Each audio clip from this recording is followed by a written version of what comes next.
Hello and welcome to the show, ladies and gentlemen. Thank you for joining us for episode number 7 of Be the Bank, the best place on YouTube or frankly anywhere on the internet to learn about the distressed mortgage market and how you can be an investor and be the bank to move up the food chain of the real estate life cycle, buy secured debt and become an investor at this level. So thank you so much for joining us. We're going to start with a little bit of housekeeping. I want to thank 5 investors for signing the non-disclosure agreement in the last 7 days. Jordan, Apurva, Roger, Candace, Teresa, thank you very much for going to FIXnotes.com/buy, going to our website, signing the non-disclosure, and getting ready for upcoming asset opportunities. So hopefully I will have another list for you guys in August. We're pretty much wrapped up for our July sales. But you are in the right place if you want to buy loans going forward. And if you have not signed the non-disclosure agreement, head on over to FIXnotes.com/buy to sign the non-disclosure agreement. All right, so thank you for being here at the show. Let's get right into it.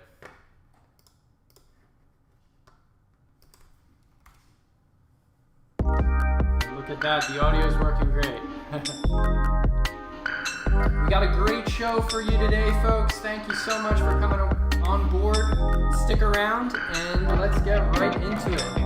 Today's show is episode number 7, and we are talking about the overview of the industry, as always, pricing considerations, some news, and we're talking about how this is a tech-focused business. You can do this all with your laptop and your phone. We're going to hit a couple of asset opportunities, and then, of course, case studies, giveaways, and more. Let's get started. And of course, this week we're not going to miss the opportunity to see some birds on our bird cam. So I'm going to keep my eye out there and hopefully have something to show you guys in a little bit. The birds are like going crazy today. It's a beautiful day here in the Philadelphia area. All right, so as I mentioned earlier, FIXnotes.com is the place to learn about notes. If you go to FIXnotes.com/learn, we have a free course called How to Invest in Notes. It's 100% free. You can review through like 20 modules, 13 sections of main content, and a whole bunch of information for you there, including actual contracts, actual assignments, and allonges, and other information that you need to understand before you buy your first deal, and that'll hopefully level up your confidence in this industry. And also on FIXnotes, you can find in our industry overview, some industry news. So FIXnotes.com/news is the place to go to review our news aggregator. We have all sorts of great information from a bunch of the top industry news sources, and there's maybe a little bit that we can check out today, especially because today's show is about Corelogic, and Corelogic has been under a couple of acquisition bids to potentially have another firm acquire Corelogic's main business, which is, I think, their main business is the research section. And we're going to talk about a product called CredCo that Corelogic offers that's paramount to note investors who are reviewing large data sets, bulk acquisition opportunities, and distilling all that information into an Excel file that you can then plug into your pricing model. So that's the major news this week, is that there's actually 2 more acquisition attempts of Corelogic, but we're actually going to leave it there. We're not going to go over to the site right yet, but you can certainly visit and read up on the latest. So of course we want to talk about pricing, because that's maybe why you're here. If you want to buy loans, you want to know what you need to pay for them. And right now pricing is relatively stable. We did see some hiccups in Q2, beginning of Q3 with COVID affecting home values. But what's very surprising is now it's the second month in a row where over 50% of home sales, according to Redfin, are in bidding wars. And this data is supported by some other brokers and other data sources online. At the moment, there's less inventory on the market and more buyers who are driving prices up. That's also due to the fact that interest rates are on mortgages that are being originated right now are record lows. So everybody wants to borrow money and buy homes, and not as many people want to sell homes right now. So values are doing pretty well in the underlying collateral. When you buy a note, you're secured by that collateral, of course. And as we've mentioned on the show before, first liens are a little less insulated from the underlying value changes of the collateral. So in this case, first liens are experiencing a little bit different pricing adjustments than second liens. Second liens are a little bit more insulated and therefore resolve often through the borrower as opposed to through the property. So fair market value changes don't affect us as much in second, but they are changing as the market evolves post-pandemic, and actually kind of in the middle of the pandemic still here. There's numbers going up across the country, and I urge you guys to stay safe out there. Stay safe and protect yourself because it's not over yet. All right, so as always, we in the last 4 episodes or so, we've reviewed this slide, the non-performing waterfall evaluation. And this is what we run any asset that we're reviewing for due diligence through to determine what we think the expected value of that asset is, and reviewing all of these different data points along the way to determine our bid at the end of the day, what we want to purchase the loan for. So today we're going to highlight on first lien status. Now this is such an important point for second lien investors. Honestly, it's the most important thing as a second lien investor. Once you know that a loan is secured, you need to find out what's going on with the first position loan that's senior to your junior lien. So in order to determine the first lien status, you have to look at a credit report. And a credit report has a whole bunch of content that's super useful to you in your due diligence. And we're going to start by looking at the pay string and how that reflects a senior lien status. So a pay string essentially is the last 12 months of payments that borrower has made on a loan. And you see them evidenced in a string of digits. So right up here, you'll see as agreed and current. They mean the same thing. Current or paying as agreed can be a string of ones. Ones mean they paid that month on time. So 12 ones in a row means that 12 months of consistent payments have been received. Semi-current is what we call a loan that's either paying 30 days late but consistently, or maybe 60 days late but consistently making those payments. So that would be a string of 2s or a string of 3s. 2s are 30 days late, 3s are 60 days late. And if you see them repeated in the payment string, then you know that borrower is consistently making their payment. It's just 30 to 60 days behind. Now, if the loan is delinquent, it's 90 days late or more, maybe 120 plus days late. So I've created an example of that, 12 numbers, which end because the far left is the most recent month. And, well, you're looking at me reverse. So the far left is the most recent month, and that is a 5 in this example of delinquent. Now, if you look back through the previous months, they've been delinquent 120 plus days the last 2 months, then 90 days, then 60 days, then 30 days, and they were current about 6 months ago, and they kind of juggled between 30 days late and current for a couple months before going into default. That's an example of a delinquent pay string.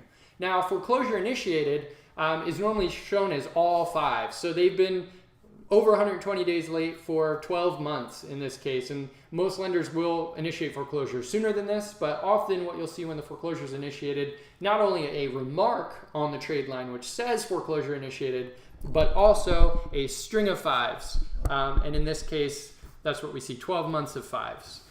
And then finally, foreclosure collateral sold is the worst case senior status that you'll see on a credit report. And you need to verify that with other public records or property information to determine that it's accurate, that borrower no longer owns the home.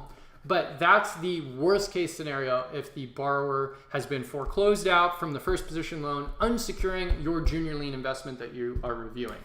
So there's a bunch of other things you need to capture when you look at a credit report. The balance of the senior lien, the past due amount, so that's the arrearage, the payment amount, so you know how much monthly that borrower is expected to pay for their first position loan, and then the reported date.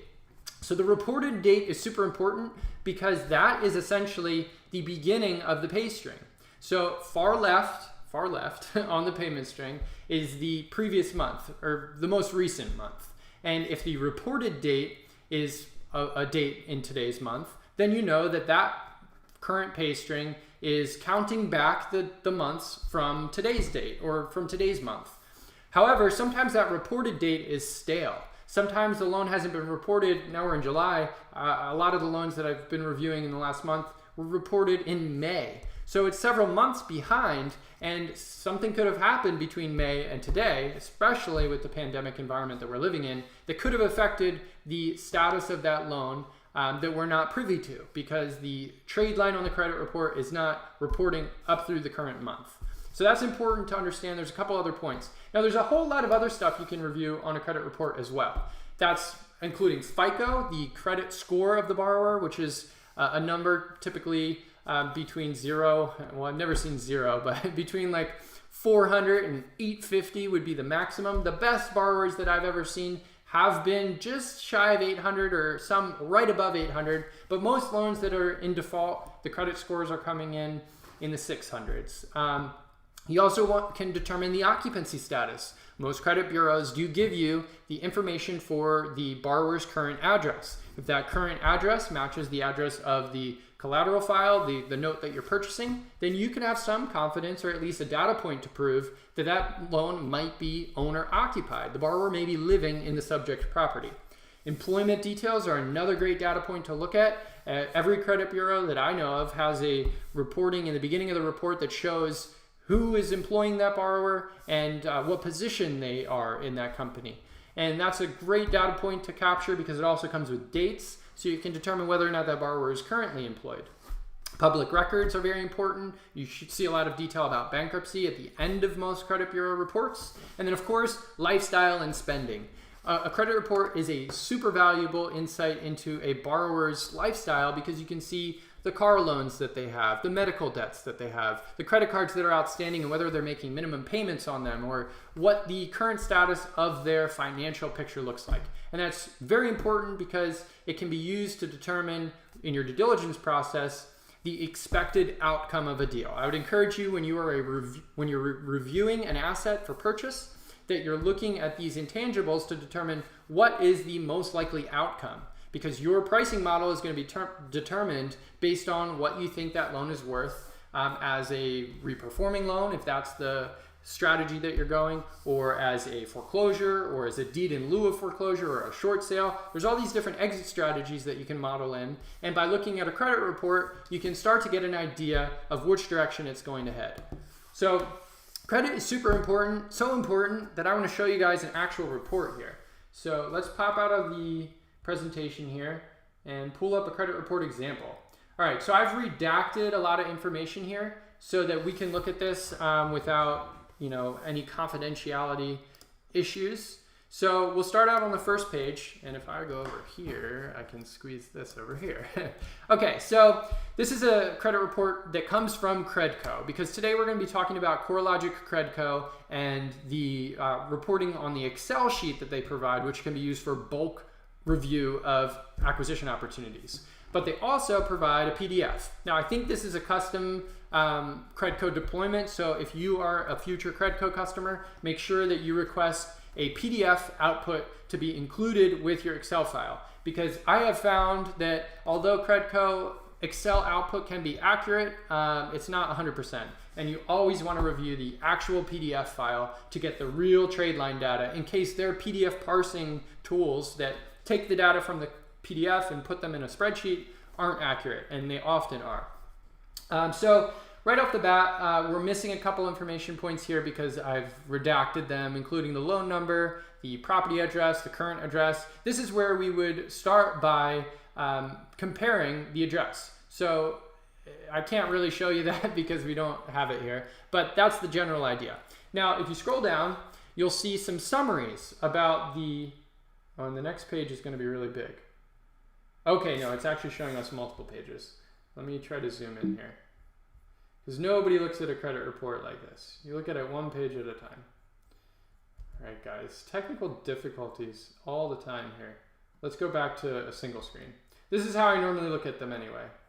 All right, so scrolling on to the next page, because we're going to skip over some of that so we can get right to the trade line, because that's really the crux of the information we're looking for. We can start out by reviewing these joint accounts. Looks like they have 2 auto loans, one with Chrysler, one with Hyundai. They're all ones in the pay string, so both of these are current. That's good to see. And you can see the reported date here, 5/20, so this one was reported in May. This one hasn't reported in quite a while, it's October. However, that loan looks like it's closed, so it's a 0 balance now. And the Hyundai loan's paid, the Chrysler loan actually is very close to being paid off as well. Great news. Keep scrolling and we can see Fay Financial originated in 4/07, that's April of 2007. And here's our lien. this is a 707 July 2007 lien, and I use the data tape provided by the seller to compare the origination amount and the origination date to confirm that this is the accurate trade line. All this lines up, $347,597 origination, and it originated in July of 2007. So this is our trade line. This is our subject mortgage. This is the loan we are buying. You can see it is charged off, it's past due, it's non-performing. We are buying a non-performing second here. So we're reviewing the credit to find out about the firsts. You can see that a couple months prior to our junior lien, there was a senior lien. Now this is kind of a rough rule of thumb, but most senior liens are originated prior to the junior or on the same day as the junior if it's what's called a purchase money mortgage. Now, if in this case, if this was out of order, it's still possible that the senior lien was originated after the junior, but it would have needed to be corresponding with with the subordination agreement. So a subordination agreement would put a senior lien that's originated after a junior back into first position, because lien position is determined by the date that liens are recorded on title. But in this case, it's pretty cut and dried because we can see it was originated first. And this 99999 may be somewhat of a placeholder. This loan may have originated for more than that. But right now, the balance is $857,962.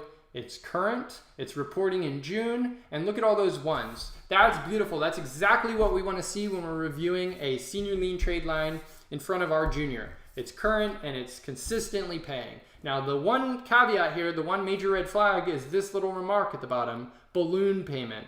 So that's concerning to see as a note investor, because you're not really sure if that balloon payment is an interest deferred balance that's not being reported, or if it is part of this balance of 857. So this is kind of tricky. And in this case, I would probably build in a bit of a buffer or find the original loan documents for the senior mortgage. And that might be hard because a note is not a publicly recorded document, a mortgage is. And a mortgage typically does not have the terms of the repayment, which is the note's job. The note tells you what the balance is, what the payment amount is, the origination date, the maturity date. If there's a balloon payment, it would be spelled out in the note. So we would want to see the note from the senior lien. And unless that's been provided by our seller and it's part of the collateral image folder, it's unlikely that we'd be able to find this without a borrower authorization to discuss that senior lien.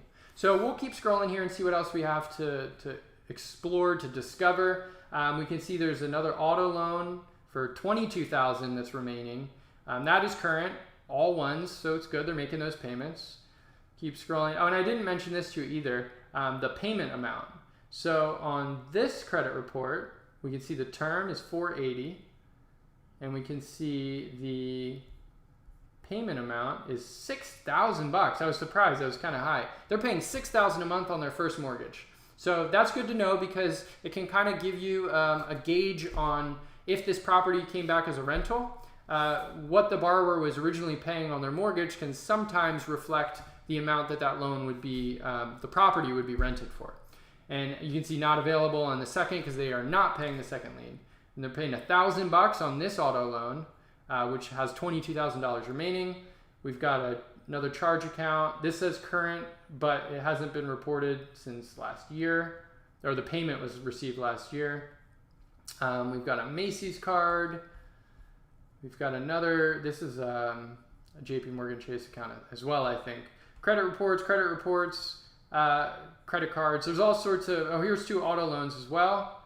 MB Financial, Hyundai. Here's a BMW auto loan that's closed out. So it does look, and when we talk about lifestyle, when we're reviewing a credit report, this looks good to me because the borrower used to have a BMW, they paid it off, and now they've got this Hyundai and this Chrysler, which are both almost paid off.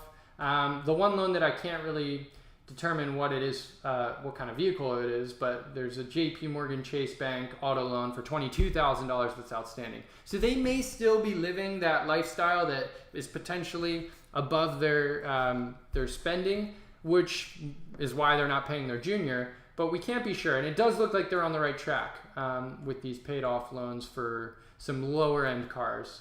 And then we can see this loan. This was our senior lien, which was originally with PennyMac and then it was transferred. So when you're looking for a senior position loan, buying junior liens, you're going to want to find the trade line that's active. So if you saw this, you might think it's the senior, but you can see right here that it hasn't been reported since 2016.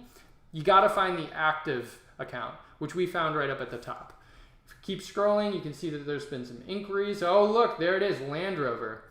Maybe they haven't stopped living above their means. There's a Land Rover on there. Some more addresses, which are super useful to look at to determine their other, well, if it's occupied, you'll see number 1 address being the subject property address. AKA information, employment information, like I told you, this is super important. He is self-employed, so that's interesting. And then there's no public record information, so no bankruptcy. And that's the end of the credit report. So this is a Corelogic CredCo report, which we're going to further dig in using the Corelogic CredCo spreadsheet, which will be very interesting. But let's get back to the presentation for now. And let's see if our audio is working. So once again, the audio of the presentation is not working. I'll try to fix that in a minute. We'll see if we can fix it on the fly. Okay, so now we're going to get into tech tips, because now we can talk about the higher level credit report process, which is what more institutional level, bulk level investors use to review credit reports at a mass scale. So of course, we use a whole bunch of software and web services in this business to maximize our efficiency, to make it as easy as possible to review assets, to manage and acquire assets, and then to liquidate as well. So today we're going to be focusing on Corelogic. And Corelogic has been in the news lately a lot. You'll see that on FIXnotes.com/news, because they've been subject to some acquisition attempts, some takeover bids. It has not been acquired by another company yet, and that might make some changes with this product that we're reviewing, which is called CredCo. So we're going to get back out of the presentation here, and we're going to go look at the CredCo report. So this is the input file. So we're going to start out with the input file. Okay, so I've already redacted this. It just has first names and cities. So this is the data that's provided when we send a batch order into CredCo.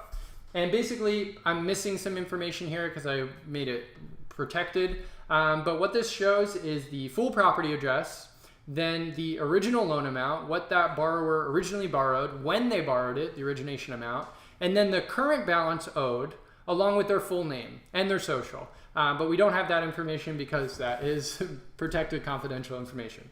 But we send this very basic file through an FTP server, which then is collected by their batch team and processed to become this file. So this file is the output file. And let me go this way. Cool. And then I'll move myself over here. Look at all that real estate we've got over on the right side.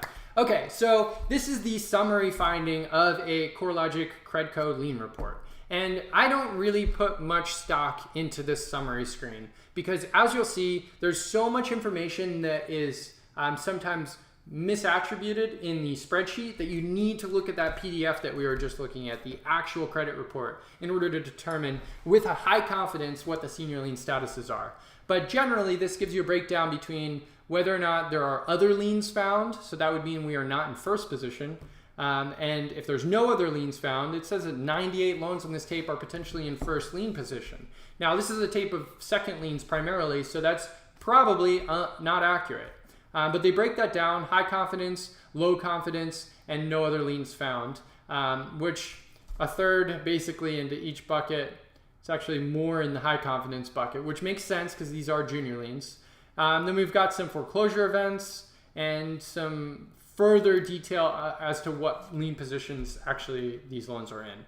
The third lien position plus, second position, or first position, possibly with the sub-check, which would be the subordination agreement. Then we've also got some more summary down here, and I'm not using the right mouse to show you, but this is ownership conflicts, lien releases, and lien wipes. So like I said, I don't put much stock into this sheet. This is the real data set. Now, this is everything from the credit report in a sometimes miscoded way. And what I mean to say is that those high confidence, low confidence intervals, sometimes the loan that they think is senior is not. You really need to review the credit report manually, especially on the lower confidence accounts, to determine the actual senior lien status. So once again, I've redacted a bunch of stuff here. Here's the example loan, by the way. This loan is the one we just looked at the credit PDF for. And while preparing for this presentation today, I was looking at the Corelogic data, and it is not accurate for this loan. I gotta say, if I had not looked at that credit report, I would have had this as an unknown senior lien. But by looking at the credit report, the PDF, that's how you really get the data. So we're gonna just take a high-level cursory review of this file. I'm not gonna get into super in-depth detail, but this will show you what to expect if you want to be a bulk buyer. And I would recommend a product like this when you're reviewing at least 100 loans at a time. If I'm reviewing 50 or less, I'm normally going to use a manual process like with TransUnion, because most batch processes, even with TransUnion, can't be effective for less than 50 loans. TransUnion will not accept a batch of credit reports if it's less than 50. So you have to do it manually. If you have 49 loans, you either need to find a couple other loans to acquire or to do an update from your own portfolio to get to the 50, or you need to do it all manually, which can be a pain. But this report, we'll see as we scroll, has a whole bunch of great information. Get those FICO scores right there, bankruptcy review, which is really nice to see discharged or dismissed BK chapter 13s or 7s. Last week's episode was all about bankruptcy, so I encourage you to rewind to episode 6 if you want to learn more about bankruptcy. Foreclosure events, super important, especially if the recording date of the foreclosure event is recent. Sometimes you'll see foreclosures that occurred a long time ago and they're no longer in default. They've came out of default, and for some reason the product is not showing a rescission, which would be removing that foreclosure event from title. But you really need to manually review these things to understand for sure. But you can start with some high-level spreadsheet calculations to kind of give you an idea of where to hone in your review. So what I'll do when I get a tape like this, input file from our due diligence vendor, I'll move this whole file. I'll make sure to do a VLOOKUP to make sure that all of the loan numbers match, and I'll move this whole file into my master due diligence file, and then this will be where I gather data points using formula fields in Excel to pull in additional data. And you can use date fields to determine things. We talked about the senior lien reporting date. You can use a date field to determine whether or not a data point is stale or fresh using a really simple if-then statement. And you can also use your formula fields to basically summarize a lot of the data that we're seeing on this sheet in a way that's digestible for your pricing model. So let's keep scrolling. This is a really important one, ownership findings. Because what this is telling us if it's secured or unsecured. So right off the bat, if you click this and look at all of the loans that are current borrower, not client borrower, these loans, and you'll see that's reflected with the auction seller and plaintiff, and over here the ownership end type, these are mostly sheriff deed foreclosure transfers. So all of these, if the dates line up and they are indeed secured by the property that we're looking at, which technically the CredCo report should be reviewing, then all of these are unsecured loans. And you would want to knock these back to like 1% of the unpaid principal balance if you have to buy them, or remove them from the list altogether, because you're looking for secured debt that has collateral, that has a home securing it. So those loans would no longer be secured. Keep scrolling. We've got the last foreclosure events. That's going to coincide with the ownership, because if the borrower has been foreclosed, they no longer own the property. Client lien findings. So this is some of that high-level information that was applied to the first page, the summary screen. The client lien position and the estimated client lien position confidence level. So you can see that if it says first high, one high, that right here, let me get to it. One high here means that the Corelogic CredCo logic has a high degree of confidence that the subject lien that we're looking to purchase here is in first position. Now you can't put too much weight on this. You would want to review title or using some other sources to confirm, but this is a good place to start to show you what you're looking at. If it's third position, or I see some 4s on this list, up here's a 4. It's a low confidence that it's a 4, so that's probably a junior lien, because that's what's been represented to us on this sheet, that these are second position liens. Let's keep scrolling. We've got origination balance.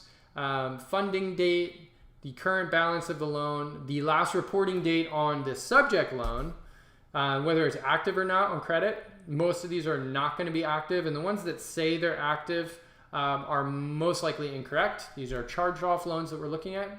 Keep scrolling, keep scrolling. We've got the other lien findings. So this information is summarized at the far end of the sheet, which we'll get to over here. But the high level here shows us the other mortgage notes, the other mortgage liens that are reporting to credit. And you can see the really important stuff that we're looking for. The credit status, as agreed means current, as we discussed. The reporting date. So this is where you would use a formula to determine whether or not it's fresh data or stale data. You can use an if-then formula to see, normally I'll put it like 60 days. If it's later than 60 days, it's fresh, or it's stale if it's later than 60 days. And that can be honed in based on your risk tolerance. You might say, I only want to look at 30 days or earlier, like current data, and then you could adjust that formula. Credit activity date, the balance, and the payment. Those are the two things we're looking at on the physical PDF. Now, what I'll show you here that's missing from this report is the past due balance. So typically, and for some reason, Corelogic kind of missed our customization this time around, but in previous reviews, we've always had a past due balance added to this report. It's not something that comes off the shelf, so you would want to make sure that your Corelogic rep adds this in, but a past due balance is necessary for anything over here that's not as agreed. As agreed means is zero past due balance, it's current.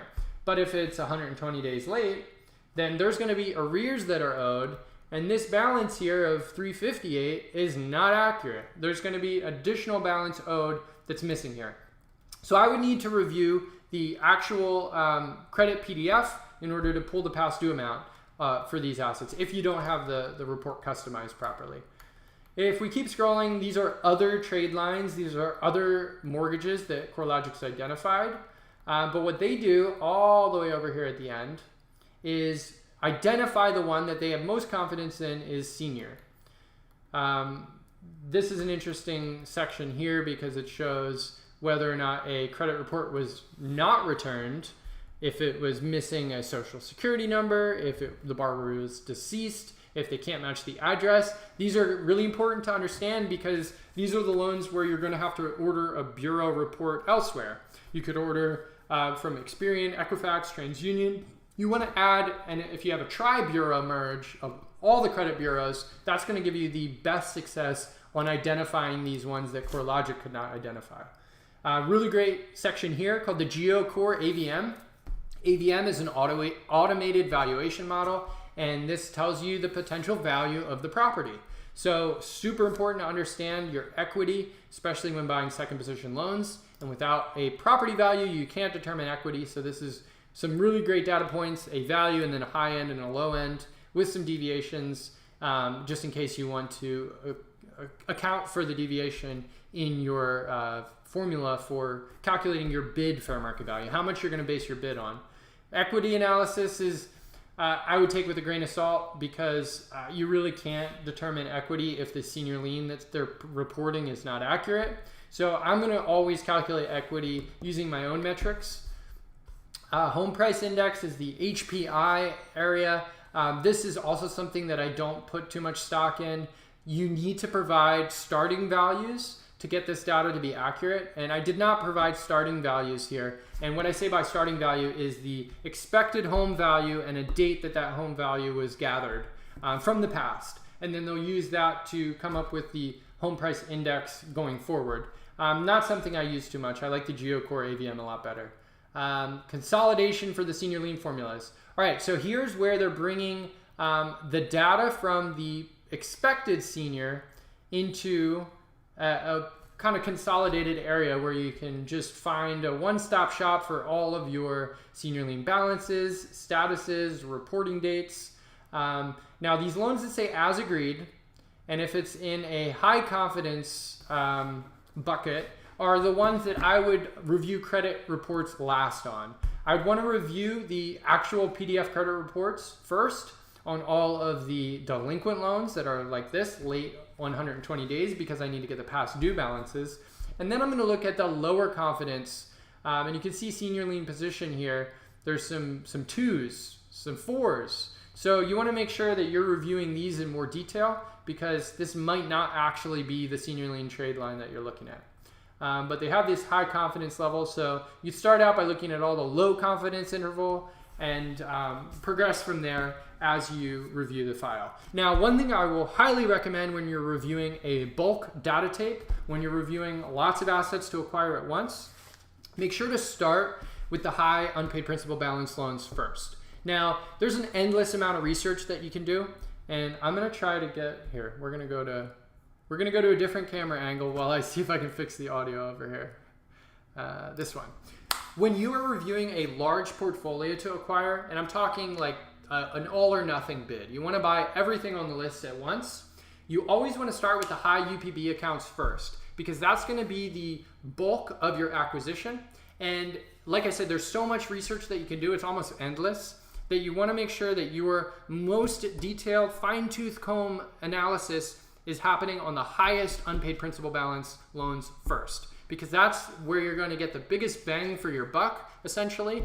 And by saving the lower UPB accounts for last, if you run out of time to do your analysis before your bid is due, then those low UPB accounts that you may be taking a risk on because you didn't complete your review are not as damaging to you if you accidentally bought an unsecured loan because the balance is lower. You want to make sure you're not buying any unsecured loans that are in that higher UPB category because that's where you could really get burned. Okay, let's get back to the presentation, and hopefully now I've got audio when we go over to the slides. A couple more things to look at on the Corelogic output. FICO factors, which gives you a link to the PDF and some detail as to why the FICO score is what it is. And then data dictionary is just a nice way to spot check things that you might not understand, organized very nicely into each section. So this is the Corelogic CredCo output. This is what investors that buy bulk portfolios are going to be using, and this is pretty much industry standard for this size trade. And this was 335 loans. You're going to see probably 100 loan plus trades always going through Corelogic because of the efficiency that you can gather with these spreadsheets. Otherwise, smaller trades are going to be done more manually. And like I said, manual reviewing of these credit reports is going to be important no matter what. All the high-level sophisticated investors that I know that are acquiring portfolios of this size are still doing a lot of manual research because there's things that the technology can kind of sweep under the rug to make things simpler that in essence actually make things more difficult for a loan investor. It's always good to look at the physical PDF. Okay, let's get back to the presentation, and I bet the music's going to work now. Yeah, there we go. It's very loud. Okay.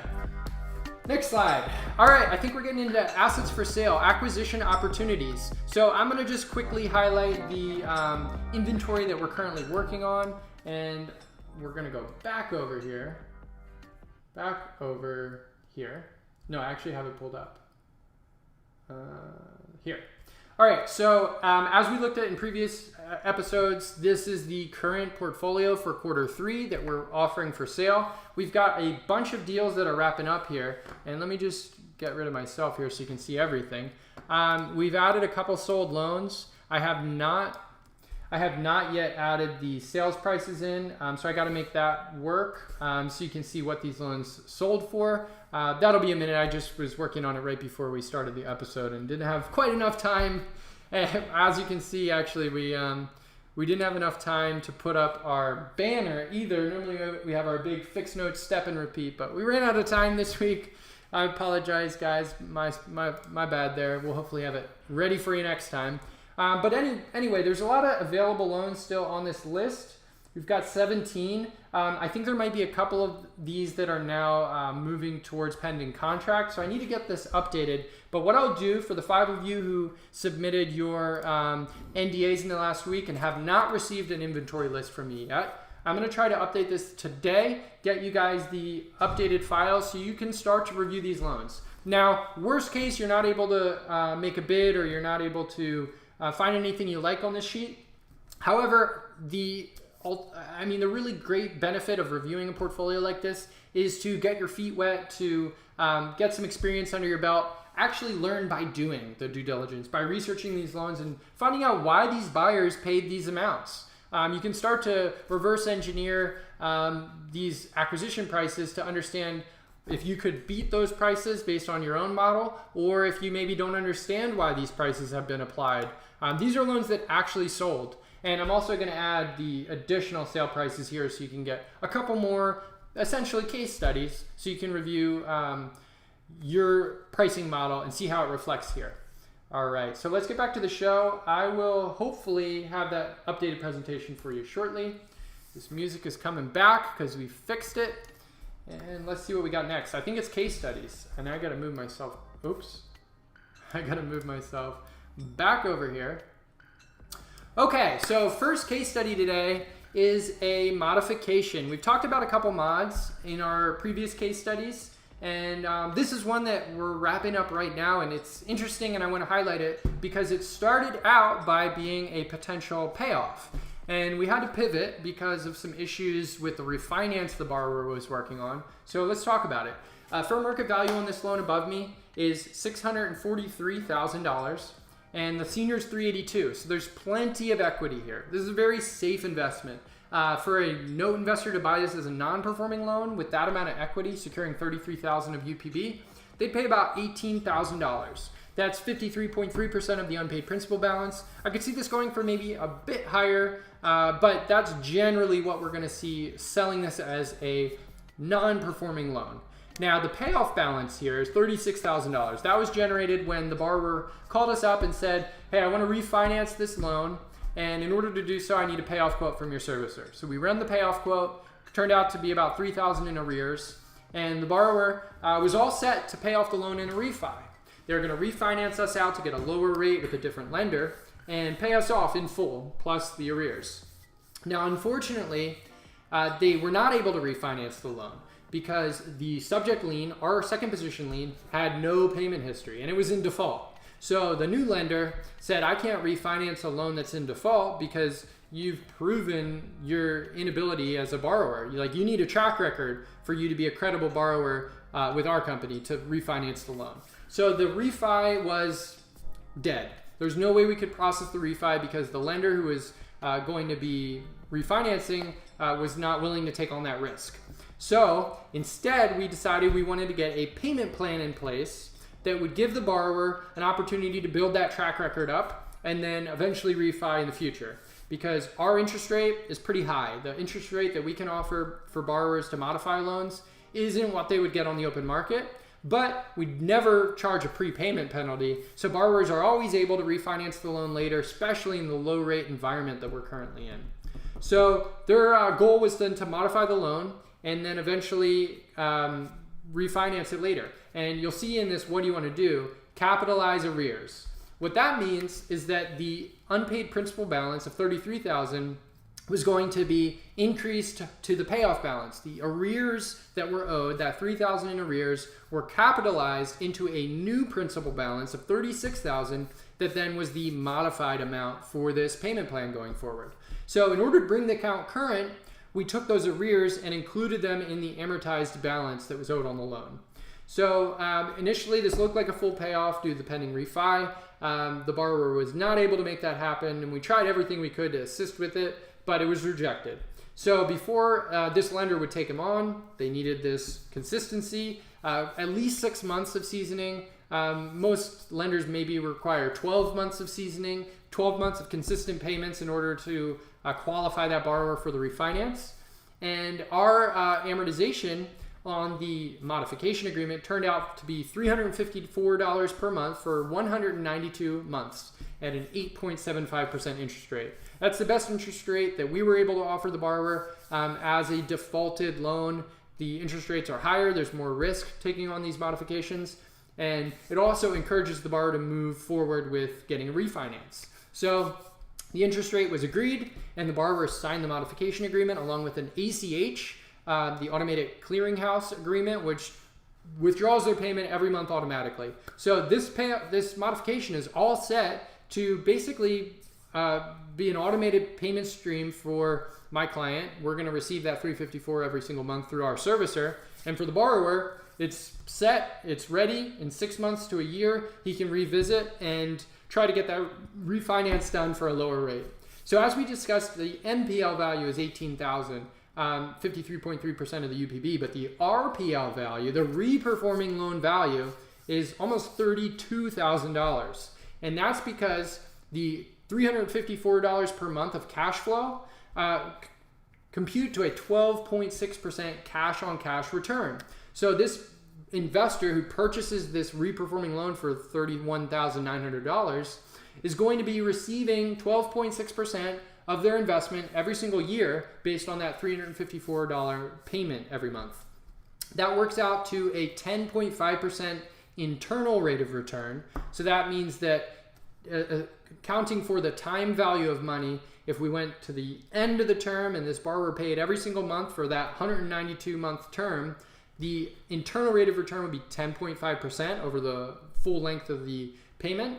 And if the borrower refinances, which we highly expect, there would be a 19% internal rate of return. So we really get a boost on our returns when borrowers refi because it brings that payment that we're expecting to be receiving over 192 months all the way up to 12 months from today or 6 months from today, which jacks up your internal rate of return because it's based on the time value of money. So I think what we're going to do next here is zip on over this way to our freebie, which we've shared with you guys before, but I've actually I've made it even better. I've increased the data that you can review here. There's still some things we can do to make this better. Let me put myself over here.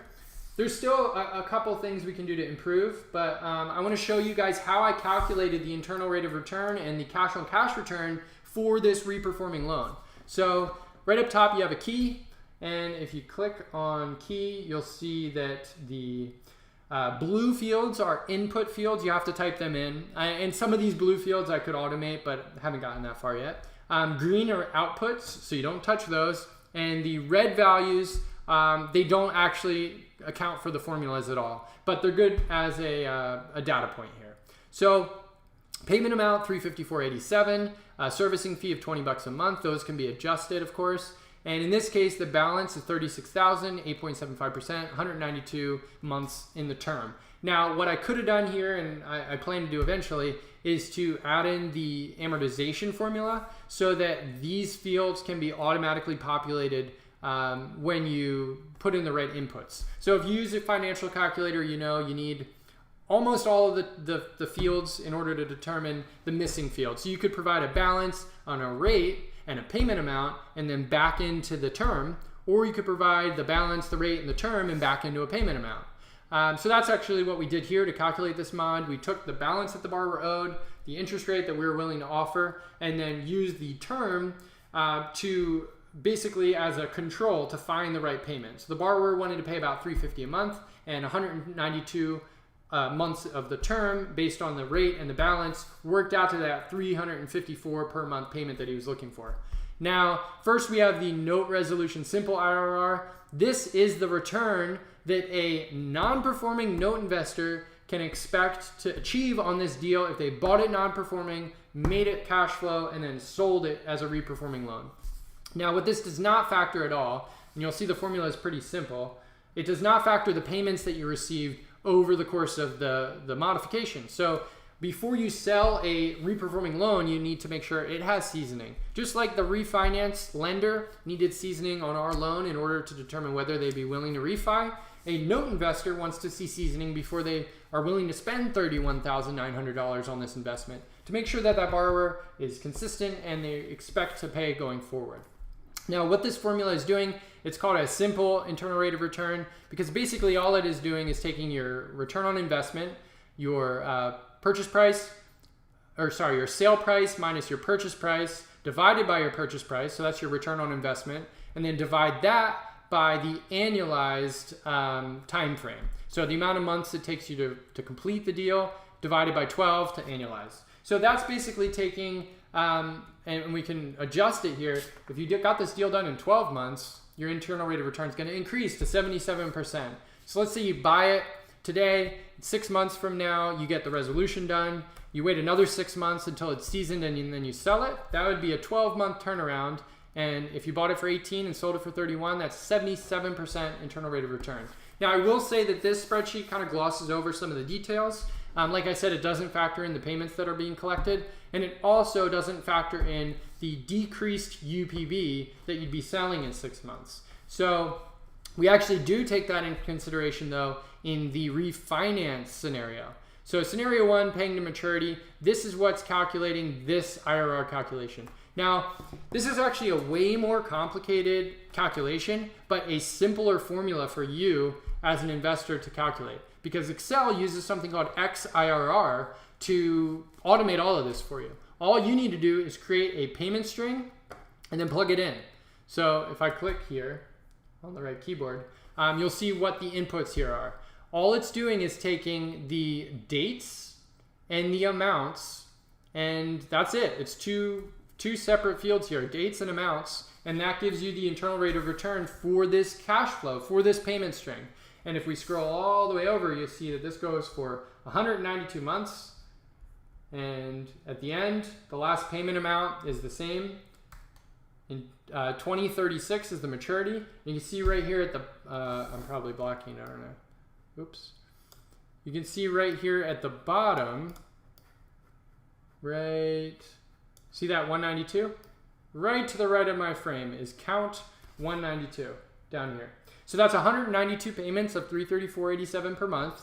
It started with a $31,900 acquisition and ended at maturity with a regular payment of $334. And this has been, $334 is the net amount that the note investor is earning. The $20 monthly servicing fee is pulled off of that. So we can even, our servicing fee is $15 a month, this fee that we pay for our servicers. So that actually jacks up your return to 10.8% as opposed to the 10.5.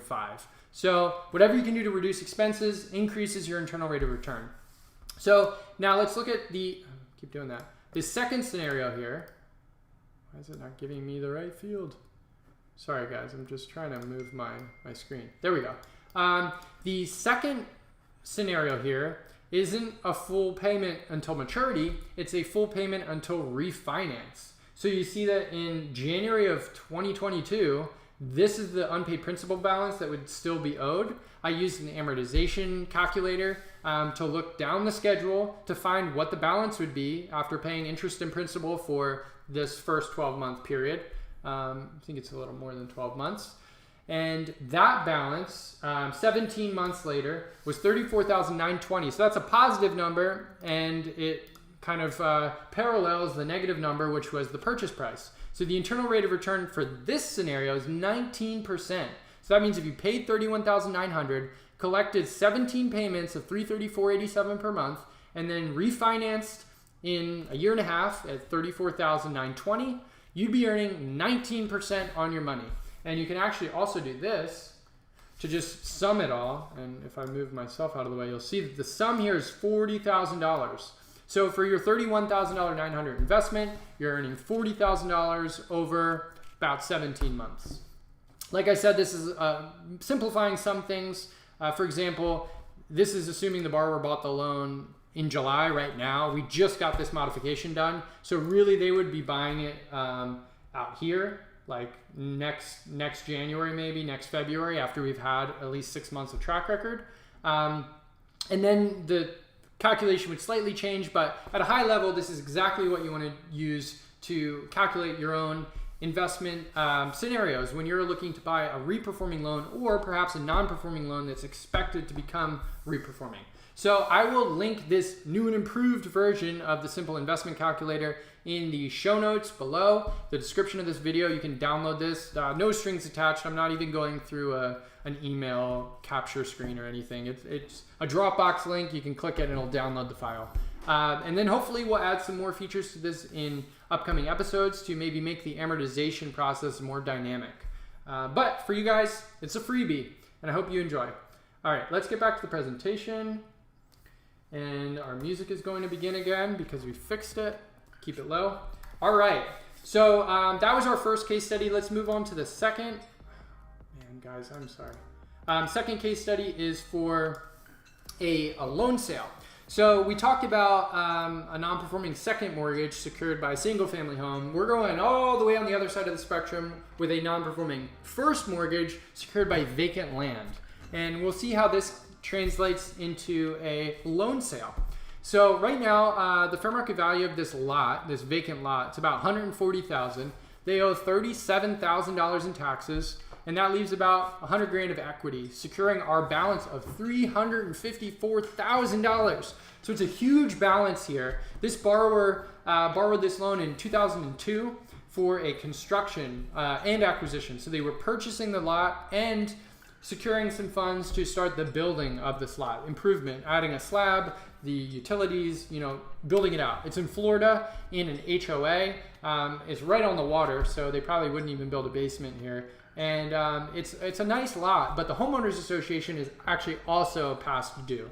The borrower, whatever happened between 2002 and today, seems like they are no longer interested in this lot. They stopped paying the taxes, they stopped paying the homeowners association, and at this point they owe $15,000 in the HOA fees. Now, I did not include the HOA in my equity calculation right above because the equity in this case is not going to be affected by the homeowners association due to the fact that Florida is not a super lien state. So homeowners association do not take precedence above senior liens in Florida. So you've got a little bit of leverage, a lot of leverage as a lien holder here, because if you foreclose, you can wipe out the homeowners association and then they don't get anything. So typically what we'll do in a situation like this is bring the deal to the homeowners association first and say, we can foreclose and wipe you out. We expect to spend, X amount of dollars on our foreclosure, maybe $3,000, $4,000 or less if it's non-contested, and then end up wiping you out. So would you accept $3,000? So instead of paying legal, we just pay you. Most of the time, the homeowners association will be agreeable to a situation like that because they understand where you're coming from. And at the end of the day, they want a paying customer in that lot. And by working with them and finding a buyer and making things happen, that's really what the note investment business is about. It's about finding situations that are stuck and unsticking them, because otherwise you've got foreclosures, vacant properties, you've got a bunch of blight, honestly, that can be resolved if the behind the scenes finances with the banks and the other institutions are resolved, so that a borrower that can actually pay their loan and can actually pay their homeowners association can acquire that lot and be in a much better position. So in this case though, it didn't make sense for us to continue pursuing the HOA and the foreclosure, and our company, my client's company, isn't typically they don't move foreclosures through the full process. They don't send a lot of demand letters or really escalate legal when it's necessary. In this case, it was necessary. But since we're not really set up to manage foreclosures across the country, we marketed this loan for sale in the June offering, and we ended up selling this to an investor for $70,000. So this investor, I believe that they are interested in acquiring the lot. Since it doesn't look like the borrower wants it, they may end up taking back the lot and finding a builder, maybe building a property and reselling the property, which would be like the full end-to-end cycle for a real estate investor to buy the debt, to take the deed, to build the property up and then sell it. That would be the absolute maximum best use scenario, I think. But you could also sell it to a builder after taking back the deed. So this time around, we actually offered a $230,000 payoff to the borrower, and that seemed to be pretty high, definitely high. Considering the value of the home is only $140,000, we were overly optimistic offering $230,000 to the borrower. That option expired several months ago, and the borrower did not take advantage of it. We didn't hear that from them at all. So in retrospect, we should have offered a lower discounted payoff amount to the borrower, because if we maybe brought that payoff amount to parity with the value of the home or even the equity, we could have offered $100,000 settlement to the borrower, which would given them potentially some positive equity in the deal. And maybe even $150,000 DPO would have been a possibility, because the borrower, if they do not pay off this loan in an agreeable way with the lender, then there's a high likelihood of a deficiency balance being owed. We talked about this in other episodes, of course, but the balance that's still owed after a liquidation event is called the deficiency balance. So let's just make a scenario here where we foreclose for 140, the property sells at the foreclosure sale for 140,000, the taxes are paid off, and we only get 100 grand. What happens next? Well, 250 grand of this balance is still outstanding. And the only way for the borrower to not be on the hook for that balance as well would be to file for bankruptcy, which removes the personal liability of the unsecured deficiency balance. So it would be very important for the borrower to consider an option to pay off the loan in a mutually agreeable way with the caveat of releasing the deficiency balance. So in this case, we could have reduced the balance of the expected settlement and maybe have done a little bit better on this deal. But we sold it for $70,000, which leaves plenty of meat on the bone for the investor who purchased this lot, purchased the loan secured by this lot, to find their own resolution here. And there's many different avenues that could take. So this sold for 19.7% of the unpaid principal balance. But as you guys know, in first liens, the pricing is more a factor of the fair market value of the home. And in this case, that worked about out to 50% of the fair market value, which is pretty standard for non-performing first liens that are secured by lower value collateral like a vacant lot. 50 cents on the dollar of the fair market value is pretty standard. So that's it for case studies, guys. This was one investor loan sale case study, one modification case study. And we got to get into giveaways. So we've changed things up a bit with our giveaways. Now we're offering a 15-minute consultation with me. And you can qualify for this by subscribing to the channel, by liking this video, and leaving a comment. Now I also need your contact details. So go over to FIXnotes.com/buy so I can get your phone number, your email, so we can connect directly. But I'm giving away these consultations to provide some value to you guys. I charge $160 an hour, so this is way more valuable than the Amazon gift cards that we were giving away in the first couple episodes. And we've had 2 of these conference calls so far. Our first was with Shanisha, and our second was with Mike this past week. Unfortunately, Mike's camera for Zoom was not working, so we don't have footage of the consultation to provide this time. But hopefully, going forward, when we really polish up this show, we'll be able to do some live Zoom calls to offer that consultation on the fly, which hopefully we'll be able to get to. But for now, please leave a comment, like this video. It really helps support the algorithm and get more viewers into this FIXnotes family that we're in. And then qualify yourself for a chance to get this 15-minute consultation. Now, I'm happy to talk about notes. Obviously, that's what the show's about. But I can also talk to you about entrepreneurship, about business, about YouTube, about anything that you think I could maybe provide some insight to benefit you. So I'm very excited to meet some more people in these upcoming consultations. And we forgot again. We forgot the main shot, guys. We forgot all of the angles to see if we see the birds. Next week, guys. Next week we're going to see a cardinal, hopefully. So this has been an awesome show. I appreciate you guys staying with us and learning a little bit about notes. I'm excited to share this with you because I believe that notes are the absolute best way to invest in real estate. It's really moving up the food chain. It's better than a landlord. When you become the bank, you benefit from the cash flow that real estate offers through mortgage payments, but you mitigate the risks that landlords who collect rent checks have to deal with. As a bank, you don't have to fix the toilet. You don't have to deal with the townships most of the time. You got to make sure your taxes are current. But in most cases, and we've talked about this in many other episodes, second lien holders don't even have to worry about paying the taxes because the first lien holder pays them. There's so many benefits to buying notes, whether in first position or second position. So you're in the right place. Stick around for next week's episode. And let's see if we have anything else on the agenda here. Oh, I didn't even realize you guys were seeing Shanisha's questions from last week. If you guys want answers to those questions, last week's episode, episode number 6, we went through these questions. And I'll go back over here so you guys can't see what I'm doing on the other screen here. There's Shanisha. All right, so that's it for the show, guys. Thank you so much for joining us. We've covered tech tips, vendor reviews, assets for sale, case studies, giveaways. This is Be the Bank every single Wednesday on YouTube from FIXnotes. You guys are the best. Thank you so much for joining us, and we'll see you next week. Please leave a comment with some questions, and we'll be happy to cover them in a future episode. I'm not sure what our topic is next week, so I'll leave it to you guys. What do you want to learn about in upcoming episodes on the FIXnotes Be the Bank show. All right, I gotta head out, guys. Have a great day.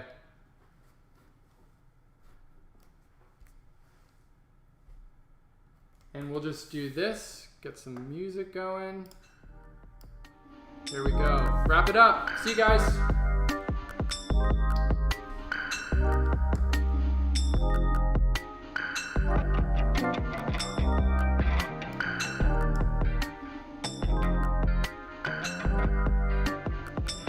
Hey, we got a bird. Sorry to interrupt the conclusion of the show. This is just a little house sparrow, but we needed to get somebody. Oh, and my wife's out there working out. I should probably end the show here. Thanks, guys. See you next time.